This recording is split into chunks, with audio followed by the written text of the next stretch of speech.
श्री विष्णु पुराण षष्ठम अंश अध्याय 8 शिष्य परंपरा महात्म्य और उपसंहार। श्री पराशर जी बोले, हे मित्र, इस प्रकार मैंने तुमसे तीसरे आत्यंतिक प्रलय का वर्णन किया जो सनातन ब्रह्म में लय रूप मोक्ष ही है। मैंने तुमसे संसार की उत्पत्ति, प्रलय, वंश, मनवंतर तथा वंशों के चरित्रों का वर्णन किया। मैंने तुम्हें सुनने के लिए उत्सुक देखकर यह संपूर्ण शास्त्रों में श्रेष्ठ, सर्व पाप विनाशक और पुरुषार्थ का प्रतिपादक वैष्णव पुराण सुना दिया। अब तुम्हें जो और कुछ पूछना हो पूछो, मैं तुमसे उसका वर्णन करूंगा। श्री मैत्रेय जी बोले, भगवान, मैंने आपने जो कुछ पूछा था वह सभी आप कह चुके और मैंने भी उसे श्रद्धापूर्वक सुना। अब मुझे और कुछ भी पूछना नहीं है। हे मुने, आपकी कृपा से मेरे समस्त संदेह निवृत्त हो गए और मेरा चित्त निर्मल हो गया तथा मुझे संसार की उत्पत्ति, स्थिति और प्रलय का ज्ञान हो गया।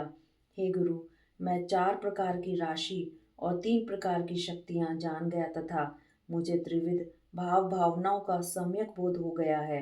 हे द्विज, आपकी कृपा से मैं जो जानना चाहिए वह सब भली प्रकार जान गया कि यह संपूर्ण जगत श्री विष्णु भगवान से भिन्न नहीं है, इसलिए अब मुझे अन्य बातों के जानने से कोई लाभ नहीं। हे महामुने, आपके प्रसाद से मैं निसंदेह कृतार्थ हो गया, क्योंकि मैंने वर्ण, धर्म आदि संपूर्ण धर्म और प्रवृत्ति तथा निवृत्ति रूप समस्त कर्म जान लिए। हे विप्रवर, आप प्रसन्न रहे, अब मुझे और कुछ भी नहीं पूछना है। हे गुरु, मैंने आपको जो इस संपूर्ण पुराण के कथन करने का कष्ट दिया है उसके लिए आप मुझे क्षमा करें। साधु जनों की दृष्टि में पुत्र और शिष्य में कोई भेद नहीं होता। श्री पराशर जी बोले, हे मुने, मैंने तुमसे जो यह वेद सम्मत पुराण सुनाया है उसके श्रवण मात्र से संपूर्ण दोषों से उत्पन्न हुआ पाप पुंज नष्ट हो जाता है।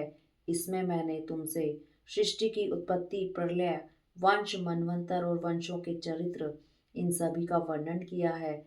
इस ग्रंथ में देवता, दैत्य, गंधर्व, नाग, राक्षस, यक्ष, विद्याधर, सिद्ध और अप्सरागण का भी वर्णन किया गया है। आत्माराम और तपोनिष्ठ मुनिजन, चातुर्य वर्ण विभाग, महापुरुषों के विशिष्ट चरित्र, पृथ्वी के पवित्र क्षेत्र, पवित्र नदी और समुद्र, अत्यंत पावन पर्वत, बुद्धिमान पुरुषों के चरित्र, वर्ण, धर्म आदि धर्म तथा वेद और शास्त्रों का भी इसमें सम्यक रूप से निरूपण हुआ है, जिनके स्मरण मात्र से मनुष्य समस्त पापों से मुक्त हो जाता है। जो अव्यय आत्मा भगवान हरि संसार की उत्पत्ति, स्थिति और प्रलय के एकमात्र कारण है, उनका भी इसमें वर्णन किया गया है। जिनके नाम का विवश होकर कीर्तन करने से ही मनुष्य सिंह के डरे हुए गीदड़ों के समान पापों से मुक्त हो जाता है। हे मैत्रेय, जिनका भक्ति पूर्वक किया हुआ नाम संकीर्तन संपूर्ण धातुओं को पिघलाने वाले अग्नि के समान समस्त पापों का सर्वोत्तम विलय लीन कर देने वाला है, जिनका एक बार भी स्मरण करने से मनुष्यों को नरक यातनाएं देने वाला अति उग्र कली कल्मश तुरंत नष्ट हो जाता है। हे द्विजोत्तम, हिरण्यगर्भ, देवेंद्र, रुद्र, आदित्य, अश्विनी कुमार, वायु, अग्नि, वसु, साध्य और विश्वदेव आदि देवगण, यक्ष, राक्षस, उरग, सिद्ध, दैत्य, गंधर्व, दानव, अप्सरा, तारा, नक्षत्र, समस्त ग्रह, सप्तऋषि लोक, लोकपालगण, ब्राह्मण आदि मनुष्य, पशु, मृग, सरीसृप, विहंग, पलाश आदि वृक्ष, वन, अग्नि, समुद्र, नदी, पाताल तथा पृथ्वी आदि और शब्द आदि विषयों के सहित यह संपूर्ण ब्रह्मांड, जिनके आगे सुमेरु के समान एक रेणु के समान है तथा जो इसके उपादान कारण है, उन सर्व सर्वज्ञ, सर्व स्वरूप, रूप रहित और पाप नाशक भगवान विष्णु का इसमें कीर्तन किया गया है। हे मुनि सतम, अश्वमेध यज्ञ में अवभृत यज्ञांत स्नान करने में जो फल मिलता है वही फल मनुष्य इसको सुनकर प्राप्त कर लेता है। प्रयाग, पुष्कर, कुरुक्षेत्र तथा समुद्र तट पर रहकर उपवास करने से जो फल मिलता है वही इस पुराण को सुनने से प्राप्त हो जाता है। 1 वर्ष तक नियम अनुसार अग्निहोत्र करने से मनुष्य को जो महान पुण्य फल मिलता है वही इसे एक बार सुनने से हो जाता है।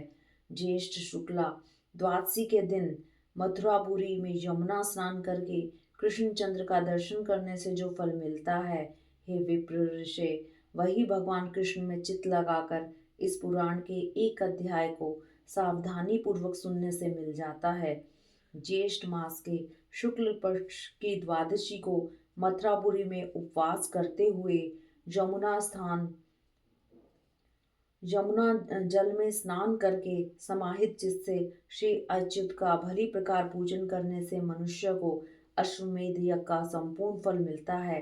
कहते हैं, अपने वंशजों द्वारा यमुना तट पर पिंडदान करने से उन्नति लाभ किए हुए अन्य पितरों की समृद्धि देखकर दूसरे लोगों के पितृ पितामहों में अपने वंशजों को लक्ष्य करके इस प्रकार कहा था, क्या हमारे कुल में उत्पन्न हुआ कोई पुरुष ज्येष्ठ मास के शुक्ल पक्ष में द्वादशी तिथि को मथुरा में उपवास करते हुए यमुना जल में स्नान करके श्री गोविंद का पूजन करेगा, जिससे हम भी अपने वंशजों द्वारा उद्धार पाकर ऐसा परम ऐश्वर्य प्राप्त कर सकेंगे।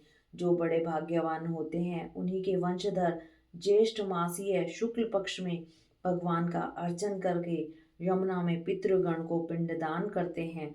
उस समय यमुना जल में स्नान करके सावधानी पूर्वक भली प्रकार भगवान का पूजन करने से और पितृगण को पितृ पिंड देने से अपने पितामहों को ताड़ता हुआ पुरुष जिस पुण्य का भागी होता है, वही पुण्य भक्ति पूर्वक इस पुराण का अध्ययन सुनने से प्राप्त हो जाता है। यह पुराण संसार में भयभीत हुए पुरुषों का अति उत्तम रक्षक और अत्यंत श्रवण योग्य तथा पवित्रों में परम उत्तम है। यह मनुष्य के स्वप्नों को नष्ट करने वाला, संपूर्ण दोषों को दूर करने वाला, मांगलिक वस्तुओं में परम मांगलिक और संतान और संपत्ति का देने वाला है।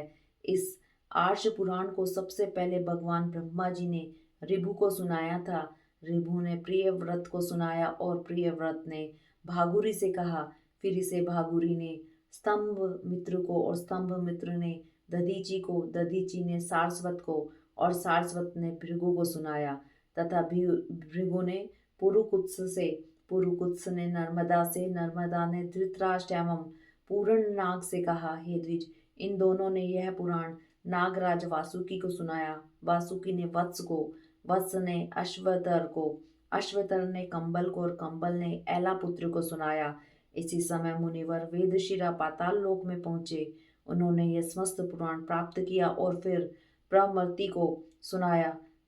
प्रमति ने उसे परम बुद्धिमान जातुकर्ण को दिया और जातुकर्ण ने अन्य अन्य पुण्यशील महात्माओं को सुनाया। पूर्व जन्म में सारस्वत के मुख से सुना हुआ यह पुराण पुलस्त्य जी के वरदान से मुझे भी स्मरण रह गया, सो मैंने जो कहते हो तुम्हें सुना दिया।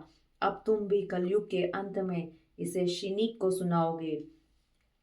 जो पुरुष इसी अति गुह्य और अति कलमश नाशक पुराण को भक्ति पूर्वक सुनता है, वह सब पापों से मुक्त हो जाता है। जो मनुष्य इसका प्रतिदिन श्रवण करता है, उसने भी मानो सभी तीर्थों में स्नान कर लिया और सभी देवताओं की स्तुति कर ली।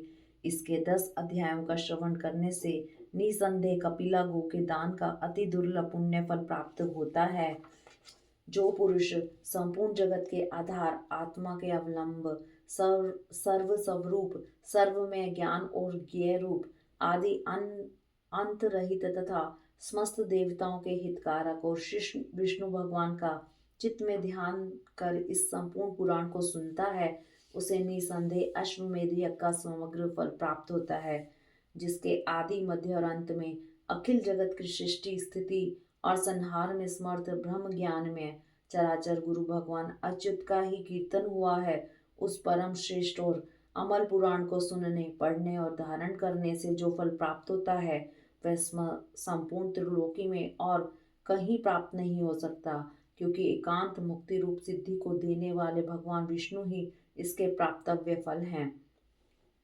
जिनके चित्त लगाने वाला कभी नरक में नहीं जा सकता, जिनके स्मरण में स्वर्ग भी विघ्न रूप है, जिनमें चित्त लग जाने पर ब्रह्मलोक भी अति तुच्छ प्रतीत होता है, तथा जो अव्यय प्रभु निर्मल चित्त पुरुषों के हृदय में स्थित होकर उन्हें मोक्ष देते हैं, उन्हें अच्युत का कीर्तन करने से यदि पाप विलीन हो जाते हैं तो इसमें आश्चर्य ही क्या है।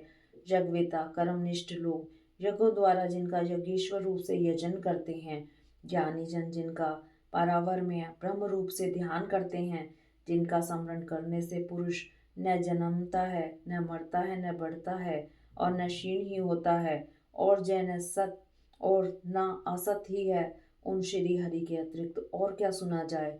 जो अनादि निधन भगवान विभु पितृ रूप धारण कर सब धा संज्ञक कर्तव्य को और देवता होकर अग्नि में विधि पूर्वक हवन किए हुए स्वाहा नामक हव्य को ग्रहण करते हैं, तथा जिन समस्त शक्तियों के आश्रयभूत भगवान के विषय में बड़े बड़े प्रमाण कुशल पुरुषों के प्रमाण भी इयता करने में समर्थ नहीं होते, वे श्री हरि श्रवण पथ में जाते ही समस्त पापों को नष्ट कर देते हैं। जिन परिणामहीन प्रभु का आदि अंत और वृद्धि और क्षय कुछ भी नहीं होता, जो नित्य निर्विकार पदार्थ हैं, उन स्तवनीय प्रभु पुरुषोत्तम को मैं नमस्कार करती हूँ, जो उन्हीं के समान गुणों को भोगने वाला है, एक होकर भी अनेक रूप है तथा शुद्ध होकर भी विभिन्न रूपों के कारण अशुद्ध सा प्रतीत होता है, और जो ज्ञान स्वरूप एवं समस्त भूत एवं विभूतियों का करता है, उस नित्य अव्यय पुरुष को नमस्कार है, जो ज्ञान सत्व प्रवृत्ति रज और नियमन तम की एकता रूप है, पुरुष को भोग प्रदान करने में कुशल है, त्रिगुणात्मक तथा अव्याकृत है, संसार की उत्पत्ति का कारण है, उस स्वतः सिद्ध तथा जरा शून्य प्रभु को सर्वदा नमस्कार है, जो आकाश वायु अग्नि जल और पृथ्वी रूप है, शब्द आदि भोग्य विषयों की प्राप्ति कराने में समर्थ है, और पुरुष का उसकी समस्त इंद्रियों द्वारा उपकार करता है, उस सूक्ष्म और विराट रूप व्यक्त परमात्मा को नमस्कार करती हूँ। इस प्रकार जिस नित्य सनातन परमात्मा के प्रकृति पुरुष में ऐसे अनेक रूप हैं, वे भगवान हरि समस्त पुरुषों को जन्म और जरा आदि से रहित मुक्ति रूप सिद्धि प्रदान करे। हरि ओम तत्सत। इति श्री विष्णु पुराणे षष्ठम अंशे अष्टाध्याय इति श्री पराशर मुनि विरचिते श्री विष्णु पुरतत्व निर्णायके श्रीमती महाविष्णु पुराणे षष्ठम अंश समाप्तः। इति श्री विष्णु महापुराणम संपूर्णम इति विष्णु अर्पणमस्तु समाप्तम्। हरि ओम तत्सत्। हरि ओम तत्सत्।